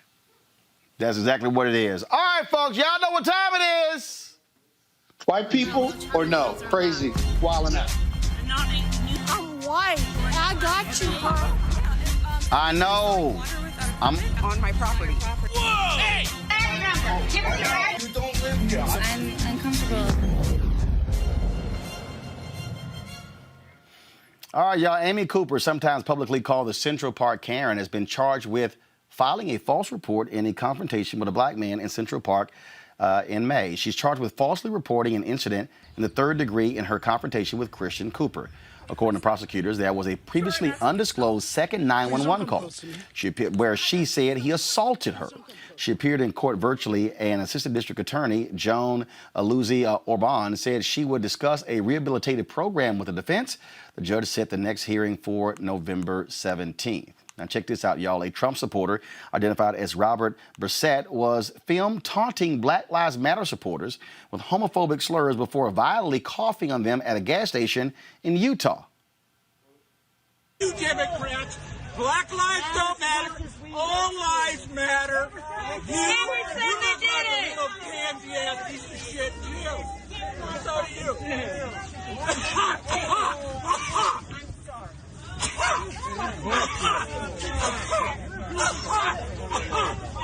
Oh, I'm so scared of your fucking virus. You know what? I can charge you with assault for hitting me. I can charge you for assault for hitting me. So fuck off. Bad enough you're talking shit to me. That's also assault for talking. Fuck you. Fuck you. You assaulted me first. You assaulted me first. Fuck you. Fuck you. I keep telling y'all, whoop that ass. You first of all, you're coughing in my face. And he says, I can charge you with assault. With coronavirus going on, that might not hold up in court, Scott. So you're a lawyer in this coronavirus deal. Dude comes over, minding your business, starts coughing in your face. Can I whoop his ass? Is that assault? If he knows it. No. Yes. Actually, courts have ruled previously in previous cases, not with regards to coronavirus, but other communicable diseases, that any attempt to infect another individual against their will is a form of assault. So, you can argue that it would be a self-defense situation, but the little guy in the red shirt did try to hit him one time, so I think that might count. Well, it depends on whether it was met with reasonable force or not. But if it's worse, if he knew he had corona or may have corona, let's say he didn't, and he gives it to them and they can trace it and he dies, let alone he is incapacitated for any amount of time, you're talking about criminal assault. I'm talking about a civil lawsuit. So what you're saying is, insurance carrier. I could whoop his ass if I'm protesting and he walks over and starts coughing in my face. I say yes. Yeah, that would probably invite an ass whooping. You can't kill him, though. You have to meet force with reasonable force. I didn't say kill him. I said whoop his ass. Michael? Well, how hard you going to hit him? Is because he weaponized the cough. He knew he didn't cough by mistake. It was a cough directly at the people, knowing it would scare them. The people that got coughed on, it was intentional. Now corona. So, yes, Scott, you could whoop his ass. Cool. Yeah. All right. That's all I wanted to know. But how hard you going to hit him? Hey, we'll get to that later. But if you cough in my face. Apprehension of felonious touch. Say it again, Robert. You place the victim in a reasonable apprehension of a felonious touch, so that would vitiate a use of self-defense in any state. Okay, so that's a nicer way, very professional. Yes, you can whip his ass, but keep my card with you. Yeah, I'm going to call Robert. All right. I appreciate it, Scott, Robert, Michael. Thank you so very much. All right, y'all. Every Wednesday we have our tech segment. Roll it.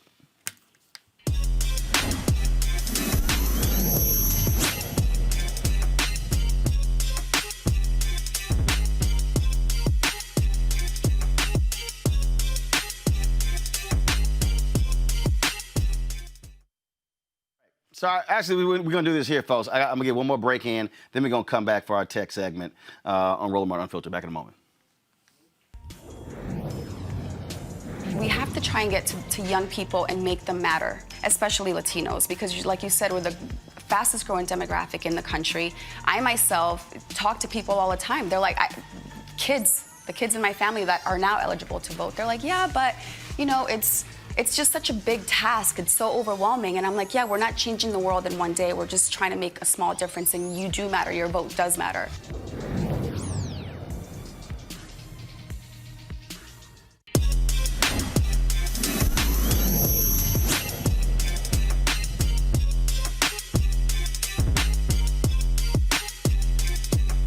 Seek.com, of course, they have their headphones and their virtual reality headset as well. Sorry about that. This is their VR headset where you can watch the 360-degree video with these headsets, and also their 4-degree 360-degree headphones, which have amazing bass sound. So if you want to get these here, folks, you'll go to Seek.com. Go ahead and pull up the code, folks. Seek.com, CEEK.com. Promo code RMVIP2020, RMVIP2020. And we certainly thank Seek.com, black-owned company, for being a partner here at Roland Martin Unfiltered. All right, folks, the I Love Black People campaign to mobilize voters in battleground states. Well, that's kind of important. And so they are using, of course, technology, but also T-shirts, and it's amazing how popular they've gotten. So check this out.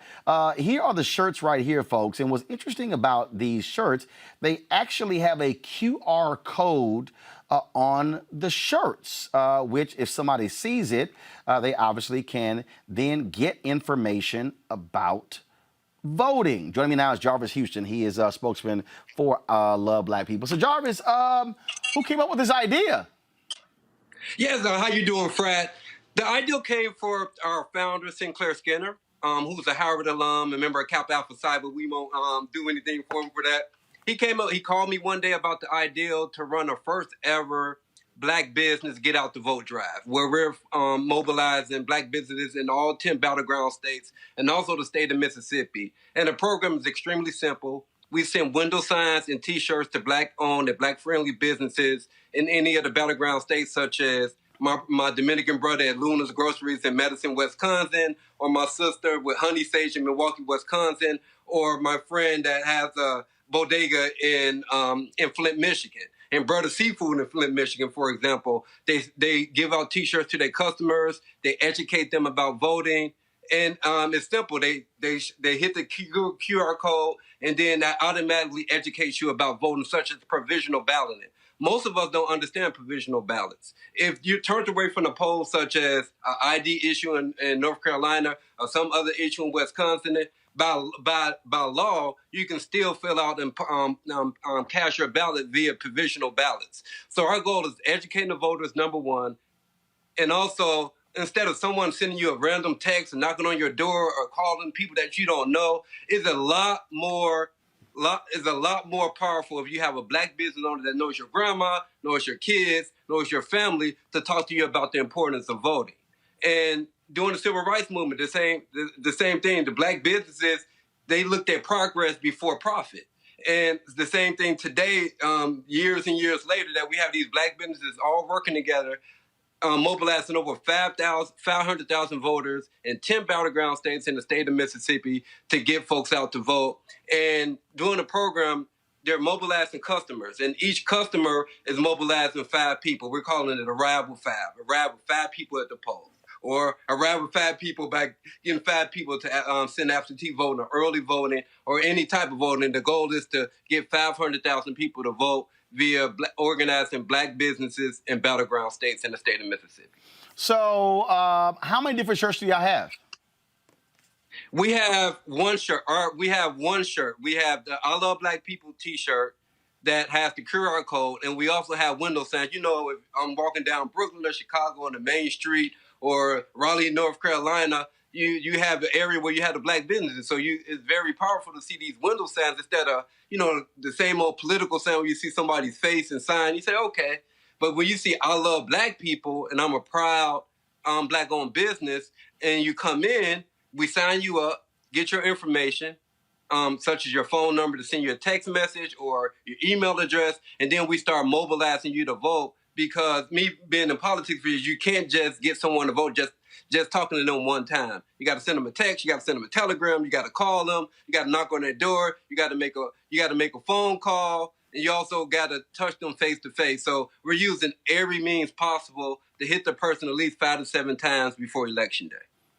All right, then. And so how many of these have y'all sold thus far? We have distributed about 50,000 T-shirts throughout the country. Wow. All right, then. And so, when the election's over, what y'all gonna do then? I mean, y'all can do this with all kind of stuff. So I Love Black People is an established Black startup. We started about 2 years ago. We have an office in Washington, D.C., and we also have an office in Zimbabwe in Africa. Actually, we have over 50,000 members worldwide. Most of our members are actually in the continent of Africa. So we will continue, and I Love Black People is a Black tech startup that uses the foundations of the Green Book to protect Black people from racism and xenophobia. We're the only race of people that before we go out the country, like I went to Cartagena in March, I had to figure out if there's racists there or are my organs going to get taken? Is something going to happen to me? And when I love Black people, if I go to anywhere in the world, I have a list of Black-owned and Black-friendly businesses that I can go that I can feel safe. Our dear brothers George Floyd and Michael Brown, one of the reasons they're not with us today, because they went to business that they thought that supported them, and the business called the police on them, domino effect, and you know what happened to them. They're not with us today.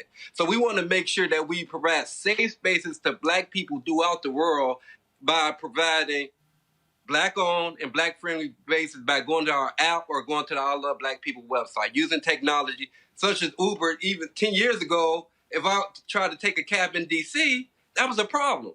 In New York, it was a problem, but like with ride shares like Uber, they're not perfect, but it does curb racism a little bit by using technology to protect us. And with I Love Black People, we're using the foundation of the Green Book that 50, 60 years ago, our great grandparents and our grandparents, Brother Martin, had to use the Green Book. And now, unfortunately, we got 50, 60 years later, we still have to use the foundations of the Green Book to protect us as black people throughout the world from racism and xenophobia. And that's very problematic. So, look, there's an opportunity here again. We're living. It's interesting. I was sitting here. I was looking at something. I remember when the QCAT came out, and it was widely panned, and it was all about the QR codes. And frankly, it was one of those technologies that was way ahead of its time because we were simply not there.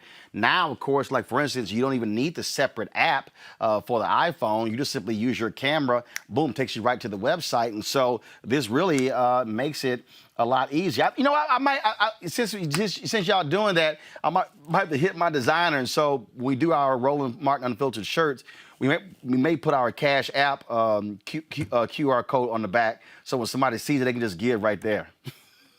Yeah, it makes a lot of sense. We also put the QR code on our flyers and on our window signs. So if the person has a quick question, they hit the QR code, especially millennials and younger people, even older people. You know, they hit the QR code and the voter information comes to you directly. And sometimes we have a little anxiety because of COVID.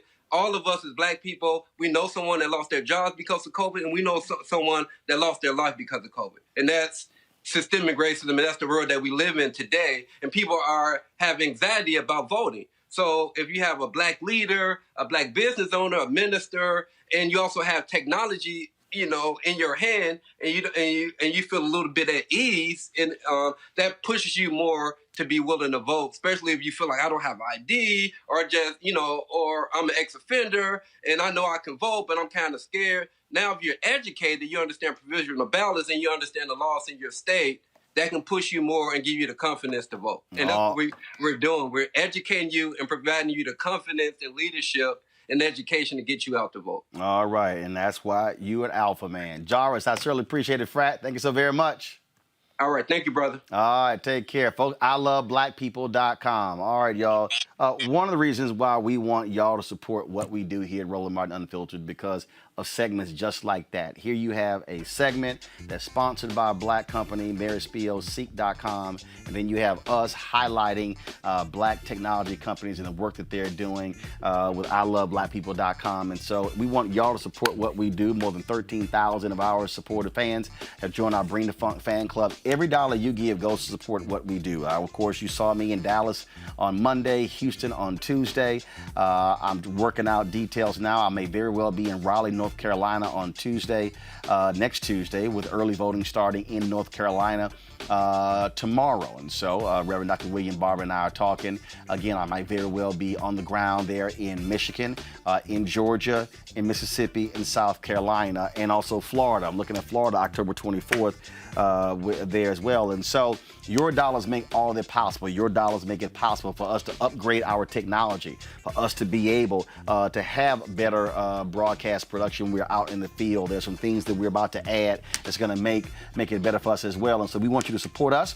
Cash App, $RM Unfiltered, PayPal.me/R Martin Unfiltered, Venmo.com is Venmo.com/RM Unfiltered. Then, of course, you can send a money order to New Vision Media, NU Vision Media Inc., 1625 K Street Northwest, Suite 400, Washington, D.C., 2006. All of you folks here on YouTube, more than 4,000, you can give right there on YouTube as well to support what we do. Those of you who give $50 or more, you get personal shout out from me on the show. Let's go. We got AG Green Ministries, Inc., Otto Bamberg, Albert Cathy III, Albert James, Angelina Brown, Annette Hopgood, Anthony Brown, Bonita L. Reynolds Saka, Black Voters Matter Fund, Inc. Thanks a bunch, Cliff Albright, as well as Latasha Brown for y'all's support of what we do at Roland Martin Unfiltered. Bobby Levert Boyd, Carolyn Jones, Charles Brooker, Coastal Carolina Football League. Thanks a bunch. Cordell Hill, D. Dolores Logan, Deanna Dickerson, Donna Kelly, Douglas Leak, Dr. Ralph Austin Jr., Eileen Pippins, Eleanor Green, Emery Fuller, Frank Dickerson, Jeffrey Carter, Grady Davis, Jane Rand, John Flournoy, Joy Jackson, Joseph Benefield, Karen Douglas Robinson, Keith Klingscales, Lisa Davis, Lisa Joner, Lisa Norman, Lola Troy Publishing, Lori McLeod, Marcus Roberts, Marilyn Stevens, Marlene, Mary Randall Willis Enterprises, Matlock, Melba Pete, Michelle Butler, Myra Campbell, Nancy Spencer, Nelson Hygiene, Patricia Harrison, Patricia James Cope, Pauline South Barnaby, Portia Johnson, Ralph Johnson, Richard Allen, Rosalind, Sharon, Sherry Petty, Shirley Thompson, Sonia Marks, Stuart Squires, Susan Bazell, Sweet Potato Pie Express. Okay, I need to try that one out, so I'm just letting y'all know. Terrence Lurick, Thornton Consulting Firm, Top Disc Communication, Trevor Nicole Causey, Viola Parnell, Wachina Woodard, Women of Icon International, and Yvonne Wallace. And also, folks, let me go over here. I'm going to read. There were some folks with Venmo who gave via Venmo, so just give me a second. I want to be able to scroll down. I'm just going to read all of them right now. Adrian Stevenson, we certainly appreciate it. Thank you so very much. Erica McLeod, I appreciate it. Katura Ladd, James Joyce III. We also have support from Katura Ladd again. Danny Barlow, Johnny Evans, Jamal Young, thank you so very much. Robert Young, thanks a lot. And Melanie Gross, I appreciate it, Melanie. Aaron Donaldson, thank you so very much. All right, folks, that's it for me. Tomorrow, of course, we're going to have more. We did not talk about Amy Coney Barrett. We're going to discuss it tomorrow. Some questions asked of her by both Senator Kamala Harris and Cory Booker regarding issues of race. She didn't answer nothing. And so, look, her confirmation is a foregone conclusion, but we still, of course, are going to have that on tomorrow's show. All right, folks, I certainly appreciate it. Thank you so very much. We'll see y'all tomorrow. Take care, stay black, be unapologetic, and simply be unfiltered.